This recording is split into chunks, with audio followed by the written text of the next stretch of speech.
Hi, and welcome to your walkthrough for the Urban Business Bundle. If you've purchased the Urban Seller Guide, the Urban Buyer Guide, or the Urban CMA, this walkthrough is going to show you some best practices to use or to consider when editing one of the urban guides. Now, we're going to use the seller's guide to walk you through these best practices, but everything that we talk about here will apply to any of the three guides that you purchased. And if there are content specific design tips that you need to get addressed for your particular template, then we have specific walkthroughs for your specific template as well in your specific resource section. So that being said, let's dive on in. When you first jump into this template, you're going to see this cover page, and it has a bunch of tips for you to make sure that your design looks fabulous. But also, if you head down here to this bottom toolbar, you will see a notes section. So if you open up that notes section, you're going to have a few more added goodies in here to help you really bring this template to life in as short a time as possible. So we have the urban gallery. So that is our gallery curation for this template. So instead of you having to go out and look for images, we've curated a really big, robust image gallery for you with images that all work well together. So you can find that by clicking this link here. Then we have general tips, so Canva hacks and best practices. If you want to dive a little deeper into how to make your template look fantastic, you can head there. And we have 4th Street Academy, which is bite-sized, one-a-day emails that will take the overwhelm out of this design process for you by giving you one thing to accomplish every single day. At the end of the 5 days, you will have a template that looks and feels like you, like your brand. That's just really, really beautiful. So 4th Street Academy is there for you. It's free, and it's the easiest way to just take the overwhelm out of the design process. And then we have this free icons finder. So if you head to iconfinder.com, you're going to see a whole bunch of free icons that you can import into Canva. So if you're not digging any of the icons that we've chosen for this design, now this was done in Canva. These are icons from Canva. Everything in the designs that we've provided for you are Canva icons for the most part. But if you don't like them, and if you have the free version of Canva and are limited by the amount of icons that are available, you can always head to iconfinder.com to just bring in your own flair into the template. Now, that being said, I want to let you know that we have professionally designed this template. So if you want to just leave it as is, why would you make it harder on yourself? I would personally suggest always just leaving it as is, and then just swapping out photos, your fonts, etc., making small tweaks so that you don't have to reinvent the wheel and take more time than is needed to get this template out into the world and impressing your future clients. So that being said, this is your template and you can do with it as you will. But for now, we have some best practices that I would like to run through really quickly so you can get this template up and running into the world as quickly and effortlessly as possible. So let's dive in. Number 1 is when you first land here, I would love for you to head over to File and then make a copy. And what that's going to do is duplicate this original file on your homepage in Canva. So you'll always have the master file available to you in Canva. This just saves you time in the future from having to find that PDF that you just downloaded and have to re-upload the original template into your Canva account. This is a huge time saver because I don't know about you, but there are times when I just cannot find PDFs that I've downloaded. So instead, we'll always have a master copy. So if you take a few left turns and you want to start from scratch for whatever reason, you'll have that directly in your Canva account. Okay, number 2, I would suggest to head to File and then do a couple things in this menu. Number 1, show print bleed. And what that's going to do is put a dotted line around your file, your template, and that's going to indicate where the printer is going to make his cuts. So the reason why we want to start with this is just to ensure that as we're changing things and designing things, we have a visual as to where the document is going to be cut, and we don't put anything too close to that dotted line. It's just sort of like a constant reminder that, hey, there is a cut line there, be careful. Then the second thing I would love for you to do in under File is to show margins. Margins I like to think of margins as best practices for making your design look good. So what margins do is they add this massive amount of white space between important information and the edge of your document. And this just makes, once it's printed, it makes it look professional. If you design outside of this margin area, it tends to look less professional.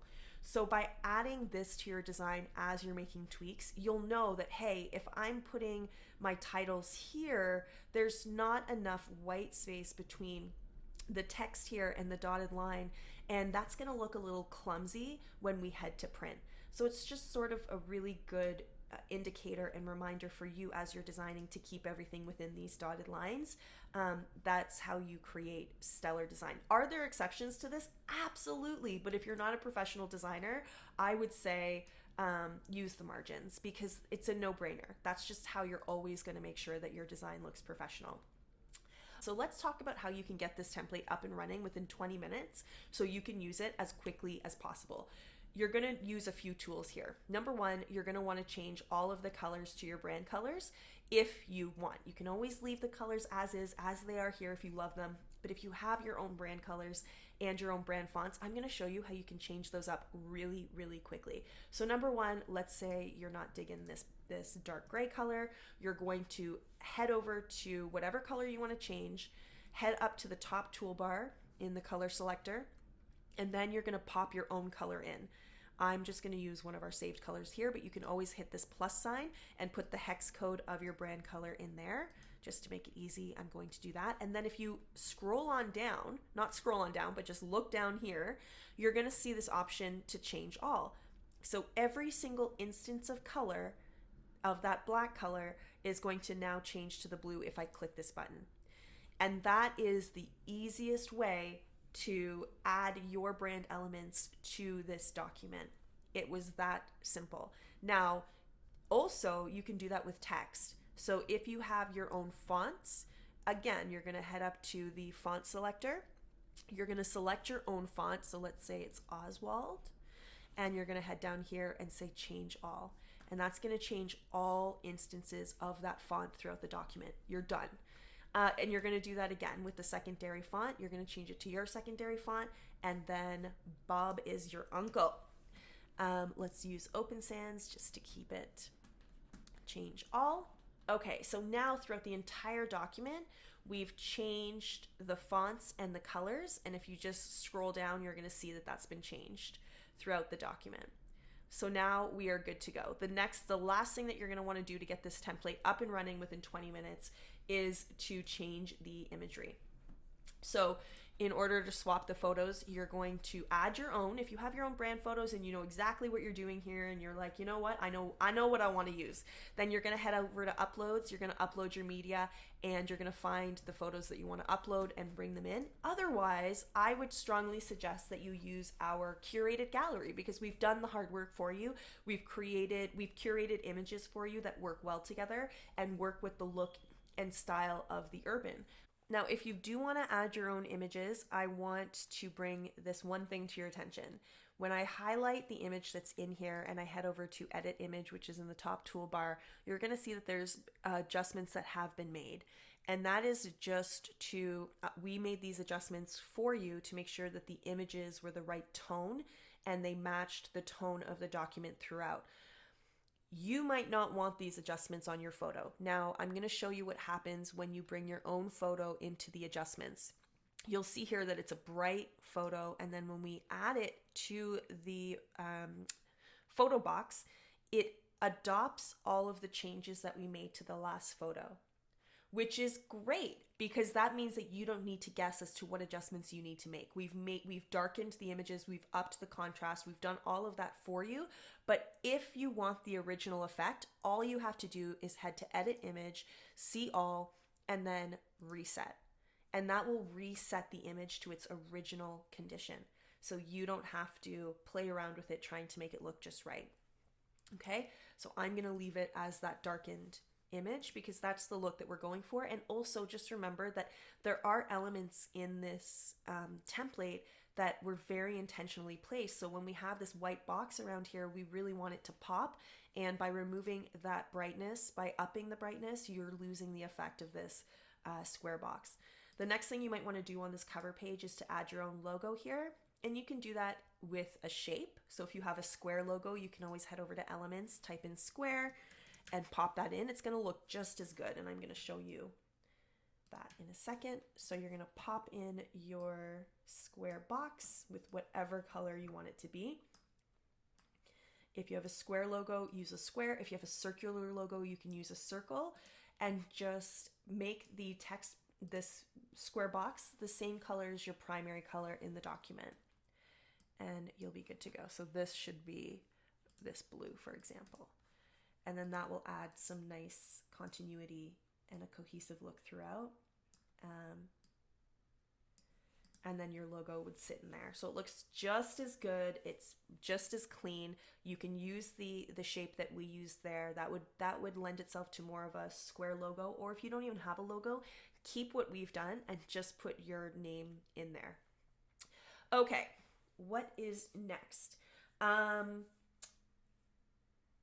that, you might want to adjust the kerning, which is the spacing between the letters in your document. So let's say instead of just saying sellers here, you want to call this seller's guide. So now we have seller's guide, and it just doesn't seem to fit. It's too much. It's not really fitting well. It looks a little bit clumsy. What do we do? Well, we can adjust the spacing between the letters. So I'm going to select the letters in the box. I'm going to head up to this tool here, the spacing tool, and I'm going to adjust the spacing between the letters. And you can bring that in as tightly as you want or as loosely as you want. And I like it to just have a nice balance with whatever the subheading is. So if you're leaving this as complete home selling blueprint, then I would just make sure that this bleeds out just a little bit past the edges of the subheading. And there you go. That's how you adjust the lettering. You might want to do this throughout in different scenarios, and I'm going to show you and walk you through those as we see them throughout the document. So another area where you might want to adjust the kerning is, for example, in one of our placeholder text areas. So if you're adding your own bio and you have a much longer bio than this, let's say yours is like a few paragraphs long and you're thinking, well, this doesn't work for me. It absolutely can work for you.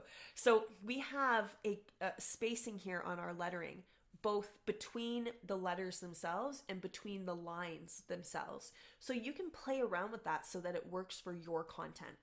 So here we can bring the letter spacing down to 0, which just gave us a bunch of room, but we can also adjust the spacing between the lines themselves. Now you don't want to go too crazy. You don't want it to look like that. You want a nice healthy spacing between the lines, but just adjust it. Maybe 1.5, even 1.2 is fine. And now you can add more text to your document. And remember those margins, right? We want to keep all of the text within this margin here. Now, another thing that you can do is elongate this box. Okay, and then now you have so much more room to add all of your information. So let's just take this placeholder text just to show you what it would look like. And now we have all that. Another thing that you can do is, of course, you can minimize the font itself. However, I would not recommend going any lower than 11. 11 point is already the smallest point that I would ever recommend, and some people might have trouble reading it. 12 is the standard. So if you're going any lower than 11, make sure it's not pertinent information that you want your potential clients to read. And I'm guessing you want them to read about who you are and why you do what you do. So keep that in mind. Now on to this page where, again, you can adjust the spacing here and the icons. So if you want to change these icons, what you're going to do is head over to Elements and then type in the name of the icon that you want. So if you have a different stat that you want to illustrate, here is where you would find a different element for that. So let's say that you want to illustrate condos. I'm going to type in condo icon and see what comes up. And then there's a lot of pro options here. Again, if you do not have the pro version of Canva, you can get clever with your wording here. So instead of condo, I can type in building and see if that gives me a free version. Here's a free icon right here. Or you can head over to iconfinder.com and then you can bring in your own icons that way. So I can put that in here, and let's just swap that with the agent. And Canva's really good at directing you as to where to place your elements. You'll see that these dotted red lines, purple lines pop up to help you navigate. Is it in line? Am I lining up with the other icons? Yep, there we go. So you are good to go with that. And then you can just change your information here. And now when we're on event timeline, you're going to notice that, let's say that you have a 6-week plan instead of a 4-week plan. Well, you can absolutely adjust all of these to compensate for that. So if you want, you can make these pictures far smaller, and you can make these descriptions. You can adjust the spacing again, or you can make the descriptions just really short. Like prep, we're going to prep your home. Market, we're going to market your home. Like just very short little briefings. Or you can remove the photos altogether and then just bring these guys over to adjust for spacing. But you're going to notice that this kind of moves around as one. So what do you do there? Well, what we've done is we've grouped items throughout your document to make it easier for you to move things around. So instead of having to move around individual elements one by one, we've grouped them to make them as easy as possible for you to move things around and just make room for things that you might need to make room for. So if you see that something's grouped, all you have to do is right click and hit ungroup, and that will create individual elements that you can now move around. So if you have more weeks in this event timeline, you can just move all of these guys up. And then what I'm going to do is right click copy and then right click paste. Okay. And then I'm just going to add in my extra weeks like that. I'm going to do the same thing. Right click copy, right click paste, and add in you can play around with this and make it work for you and your content however you see fit.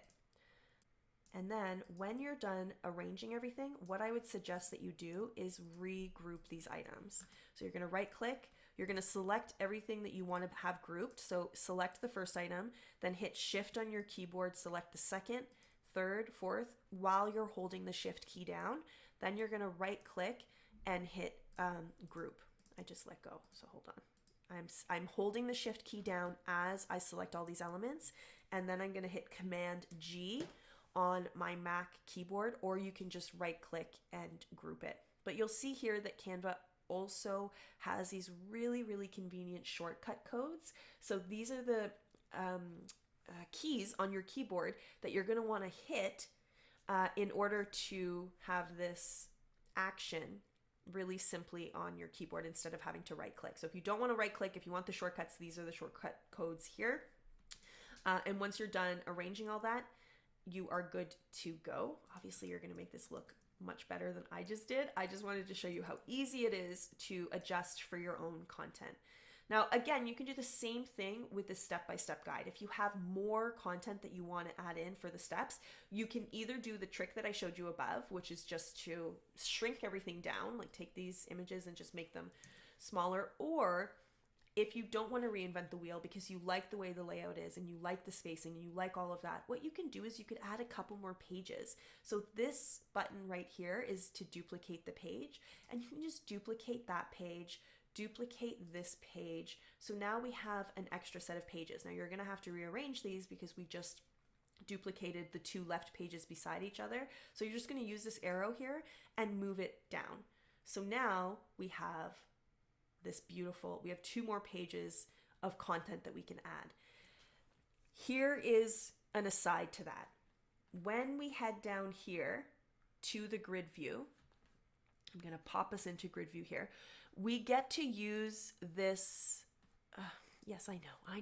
You want us to use the shortcodes. When you head into grid view, you want to use this as a guide as you're designing, especially if you're adding pages, because this is a great way to see left and right pages all at once. So here we have our cover page. This page you're going to delete, obviously. You don't want that in your guide. So we have our cover page here, and then we flip this cover open, and we have left and we have right. Left, right, left, right, left, right. So you can see the layout as it would appear when you're flipping through it like a magazine. So when you add pages, make sure to come to grid view to see the left and right and how they work together. It's not just about adding one page when you need more content, because that will affect the entire layout of the document. So you always have to be considering, how does the left and right page work together? We've created a 20-page brochure that already has very complementary pages. So when you're duplicating them, my suggestion would be to duplicate the left and right page. Don't just duplicate one, because then you can run into trouble. So once you've done that, another thing that you have to pay attention to is, if you're going to have this professionally printed and professionally bound, then they need to be in multiples of 4. So you need to have, if you duplicate 2 pages, you need to duplicate 2 more. So please remember that as you're designing. You cannot send a 22-page document to the printer. They will not bind that for you unless it's spiral coil bound. If you want it to have like that stapled look in the middle or bound in any other way, it has to be in multiples of 4. And that's just because that's the way that the paper, the printing works. Without going into too much detail, just trust me on this, you need to have it in multiples of 4. So I've just duplicated these 2 pages, which means I have to add 2 more pages somewhere, or delete 2 pages that I don't need in this brochure. Okay, let's head back to our sections here. Another thing that I would keep in mind is, when you're duplicating pages, and let's say you only need 1 page of content, but you know that you need to duplicate 2, do something like we've done here, where we have a cover page introducing the topic that you're going to speak about. And then on the next page, that's where you put all your pertinent information. So cover pages are really great to add in that visual flair, number 1, but number 2, to just give you that extra page that you know you need if you're going to have it professionally printed. All right. So again, icons, you know where to find them. You're going to head to elements and you're going to type in what you need plus icon. Pictures, if you need new photos to illustrate new things, head over to your curated gallery that we've created for you. If you can't find anything there, then a trick that I love is to just head over to pexels.com, head into our curated gallery for the urban. But when you select a photo, if you scroll on down, you're going to see a whole bunch just like that photo. So you'll be able to find, there are millions of photos on pexels.com. So that's our favorite place to source images. Now, for staging, this is a really great opportunity for me to talk about brand photos. So if you do staging for your listings and you have your own staging company come in and do the staging, a really great thing that you could do is just whip out your iPhone and take photos of them doing what they do, just to give it your own little flair. So the next time staging is being done, just ask if you can head in and just take some photos, and it's free advertising for them, and it's a great way for you to showcase your brand and to showcase what you personally do for your clients. Instead of having stock photos here, you could have actual photos of an actual home being staged. But of course, if you don't have those yet, you can use stock images. One thing that I failed to mention before is, if you're adjusting the spacing, try to keep it as consistent as possible throughout. You don't want spacing to be really tight on one page and then really loose on the other. Cohesive, consistent design is good design. So you want to make sure that throughout your document, it's the same spacing, because it's easier for people to read. When they're used to knowing, like if you flip the page and you know what to expect, it's more comfortable for us as viewers. So just keep that in mind. Readability is really important when you're designing. So again, photos, make sure that you're paying attention to how they were edited. And I think that is almost it. Under the commission page, we're going to have this graph here. Everything can be edited. So if you want to add more pieces to this puzzle, or you want to change the percentages here, they're all editable. So you can change them to whatever numbers make sense for you and your company and the way that you run your business. You would just need to add more squares here. And again, this was all grouped together as one to make it easy for you to move around. So you're just going to right click, hit ungroup, and that way you can add, I'm going to right click copy and then paste. You can add another piece to that pie right here. And I'm just going to make this a little bit longer, and then you would type in whatever it is here, and then whatever color Canva does for you. Canva automatically populates those colors. You don't have control over that with this particular graph. Okay, now the last thing that I wanted to bring to your attention is the testimonial page. Now, we've just done one testimonial throughout to make it really easy because we know that you're going to be changing these. So these are placeholders. Now, you might have testimonials that are really long. So what do? Well, that's why we've spaced these out really nicely. So again, this is all grouped. So let's ungroup it. And I'm going to take this box here and I'm going to elongate it. And then I'm going to add my testimonial in here. I'm going to add my longer testimonial here. If you have an even longer or really great testimonial that you want to add and you're thinking it doesn't fit anywhere, I want you to go ahead and delete. Just delete the stuff that doesn't work for you. I'm going to delete this stuff. And then what we're going to do is we're going to make this huge. We're going to delete this guy too. You know, and there's nothing wrong with having, if it's a really fantastic testimonial and somebody's raving about your services and you have this long of a testimonial that can fill out this whole box, absolutely add that in. You don't want to start shrinking things down when they're that good. So just move it over, adjust the box, and it's going to look just as good. If we go to grid view, you're going to see what that looks like.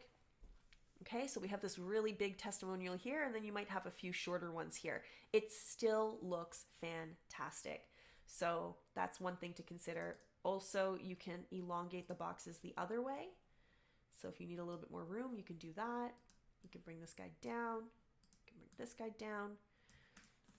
And then you have a little bit more room for longer testimonials. Same for shorter. If they just gave you like if you have testimonials that are short, like, hey, Sarah was great, she was the perfect agent, use her, then you can just make this box shorter. As for the images, these were very intentionally chosen so that when you are in grid view, when it's printed, they look seamless together. So that's something to pay attention to when you're choosing your own images if you want to swap them out. And when you're ready to print, if you're going to print this professionally, you're going to head up to the share button, download, you're going to select PDF print, and then you're going to select crop marks and bleed.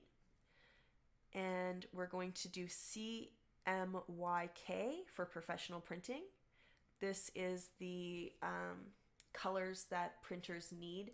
RGB is for screens only. So just CMYK print, RGB screen. So we want it for print.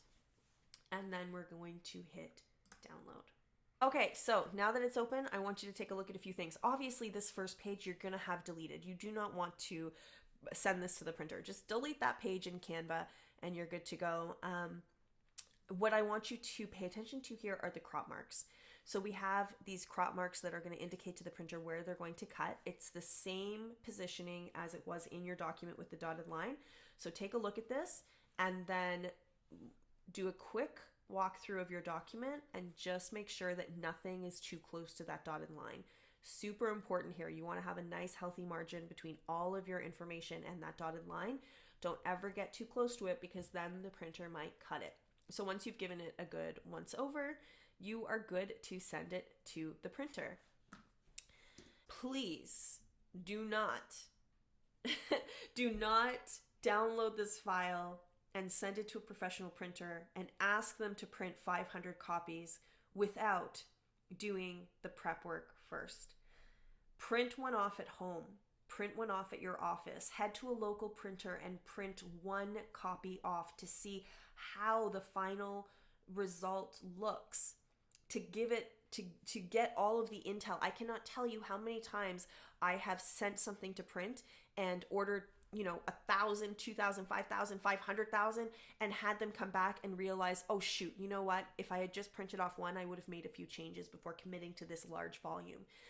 It is always 9.9 times out of 10 If you do this, if you print off one copy first, you will see a couple things that need to be adjusted or that you want to have adjusted before you commit to a larger volume print. So please, please do not skip that step. It's going to save you so much headache in the future. If you really want to have this as a great product, please just do not skip that step. And that is it, my friend. I hope that this was helpful. If you need any more help along the way, please feel free to reach out to hello@4thstreetcreative.com. We're always here and happy to help, and we will jump in and help you in whichever way that we can. We want these designs to look just as good as you want them to look. So make sure to reach out if you need us. And that's it. Happy designing.